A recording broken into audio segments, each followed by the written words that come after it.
नमस्ते विद्यार्थियों। ठीक है, कल जो है आप लोग कौन सा ने आत्मकथ्य में शंभुक जो है किस प्रकार से राम के सम्मुख करने उसकी आत्मा जो है यानी वो अपनी भावनाओं को वहां पर व्यक्त करने लग चुका था। तो वे अपनी बीती हुई घटनाओं के बारे में क्या है सब कुछ बताने की कोशिश राम के सम्मुख वह करने लग चुका था।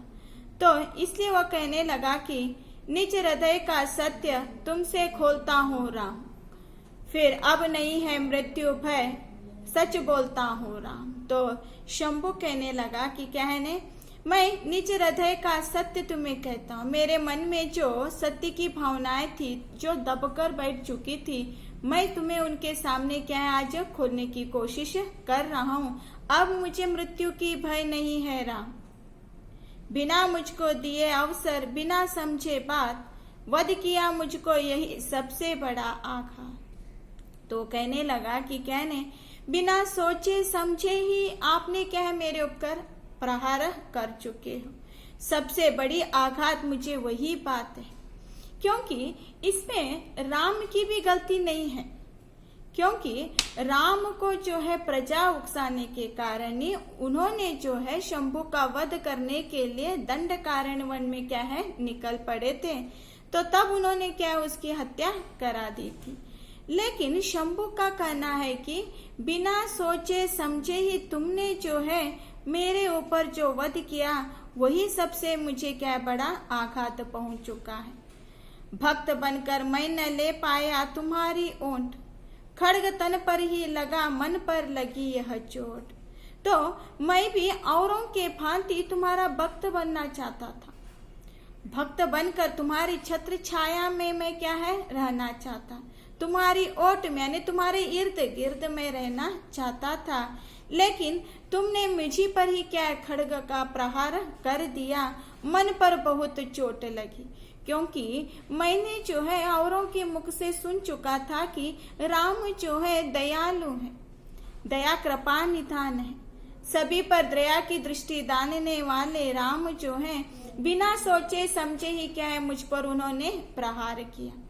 मैं समझता था तुम्हें निष्पक्ष करुणा मूर्ति, पर न कर पाए तुम्हें मेरी तृष्णा की पूर्ति। तृष्णा यानी प्यास जो है, ठीक है, कौन सी प्यास जो है ने भगवान के दर्शन पाने की जो प्यास जो मुझ में थी तुम्हें पाने की, वह मेरी आस को तुमने क्या है पूर्ण नहीं किया राम। मैं समझता था कि तुम जो हो निष्पक्ष हो, निष्पक्ष है किसी भी पक्ष के अधिकारी तुम नहीं हो, और तुम में जो है करुणा की मूर्ति है कहकर मैंने ये सब कुछ क्या है सोचा था, पर न कर पाए तुम्ही मेरी तृष्णा की पूर्ति। मेरी जो आस जो थी, मैं भी आपका एक अच्छा सच्चा भक्त बनना चाहता था, लेकिन वो इच्छा की पूर्ति आपने पूर्ण नहीं कर पा चुके। हो चुका है देह से अब मुक्त मेरा प्रेत, कर रहा मुझको अयोध्या से वही संकेत। तो क्या है मैं तो अब क्या है मर चुका हूँ, मेरी देह तो में से आत्मा क्या है अभी भी जीवित है, मैं प्रेत बनकर मैं मुक्त क्या है विचर रहा हूँ और कर रहा हूँ मुझको अयोध्या से वही संकेत। वही से मुझे क्या है संकेत मिल रहा है। क्या संकेत मिल रहा है देखिए, विप्र बालक तरु चढ़ा सबको दिखा कर दर्प, डाल में यमपाश सा लिपटा हुआ था सर्फ।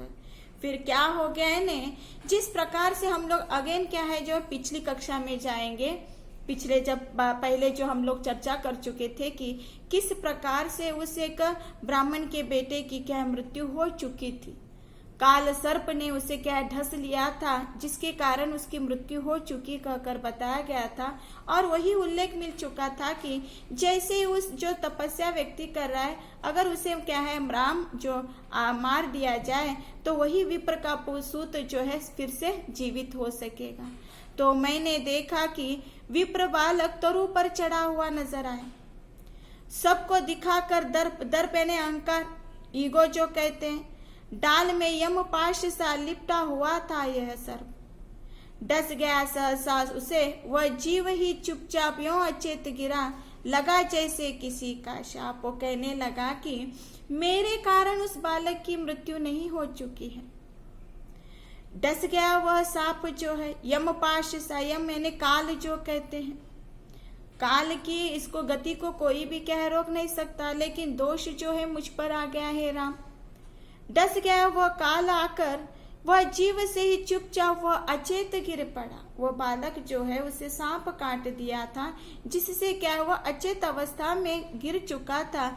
जैसे सब लोगों ने कहा कि किसी का यह शाप है कहकर। मित्र ले आए उसे घर, देह ज्यों त्यों थाम, देखते ही मच गया परिवार में कोहराम।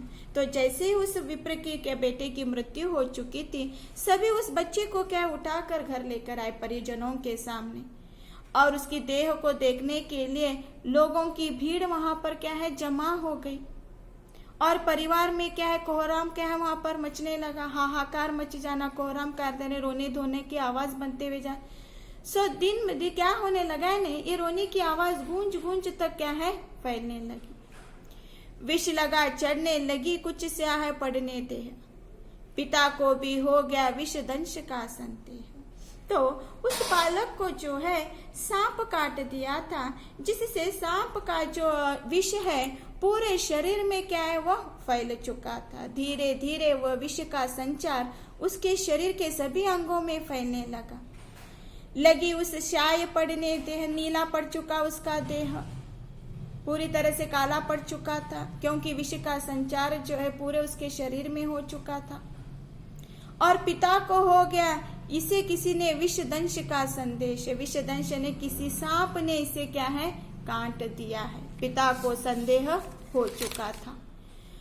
मंत्र तंत्र समेत सब उपचार करके जब गया वह हार, रात के चौथे पहर उसको लिए वह विप्र जा पहुंचा तुम्हारे द्वार। तो बाद में क्या हो गया देखिए, आप लोगों को लगता होगा कि शंभु कहीं ना कहीं क्या है सही कह रहा होगा, तो वह अपनी पूरी कथा को क्या कर रहा है वह समझाने की कोशिश कर रहा है, जबकि जो है राम को उसके बारे में क्या है पता ही नहीं है।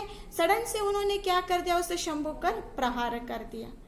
तो कहने लगा कि जैसे उस बेटे के बच्चे की मृत्यु हो चुकी है, तो उस व्यक्ति ने क्या कर दिया ने मंत्र तंत्र समय सब उपचार करने लगा।